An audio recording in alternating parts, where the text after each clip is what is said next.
My name's Eliza, and a year ago, I found out I was being watched and recorded in the most private place of all.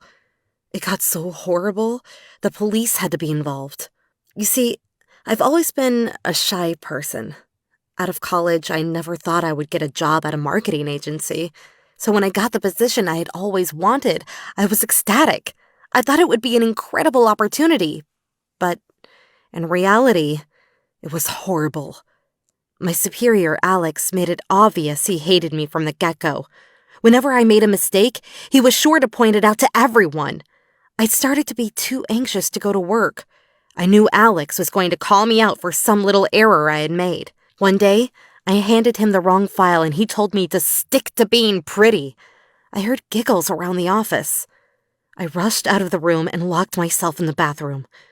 My thoughts were running 1,000,000 miles an hour. I was so anxious, I threw up.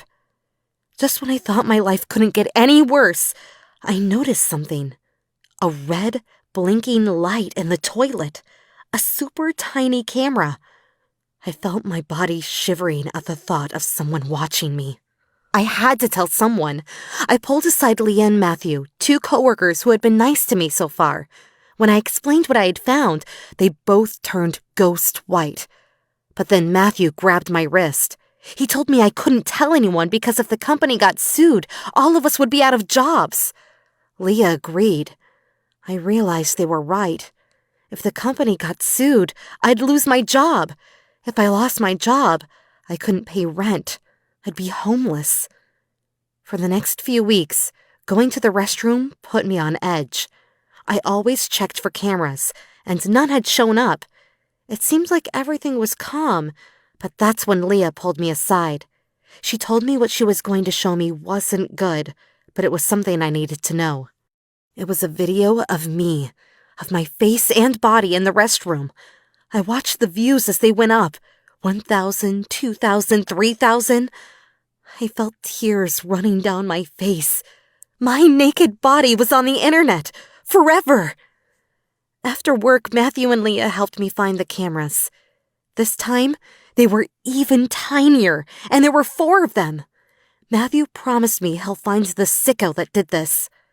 For the first time in weeks, I felt safe, even if it was only for a minute. But that night at home, I felt compelled to look at the video.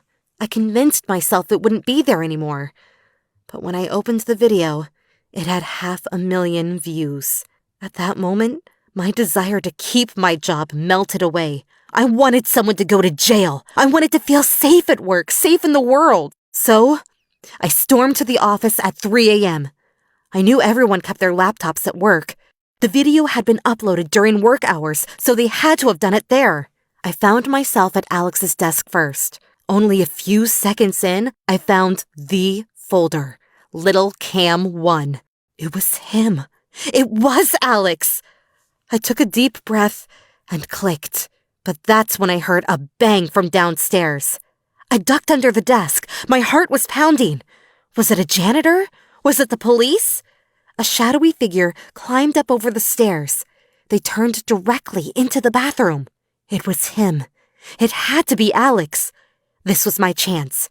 I dialed 911 on my phone. I rushed for the bathroom door and wedged a chair under the handle. If that could hold him until the police arrived, this would all be over.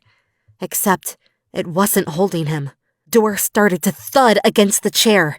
I threw myself against it, but Alex was desperate. It started to dawn on me that I was alone in this dark room with him. What if the police didn't arrive in time? He started slamming his body against the door. I heard police sirens. I just had to hold on for a few more minutes, but I couldn't. The door splintered into 1,000 pieces and I landed on the ground. I looked up and Mathew was staring back at me. I could hear the police running up the stairs. He snapped at me for being a tease. He had always been nice to me. I couldn't believe what he was saying to me. The reality of the past couple of weeks washed over me. The cameras being moved after I told Mathew I found them, it had been him all along. But that very second, the police came and my nightmare was over.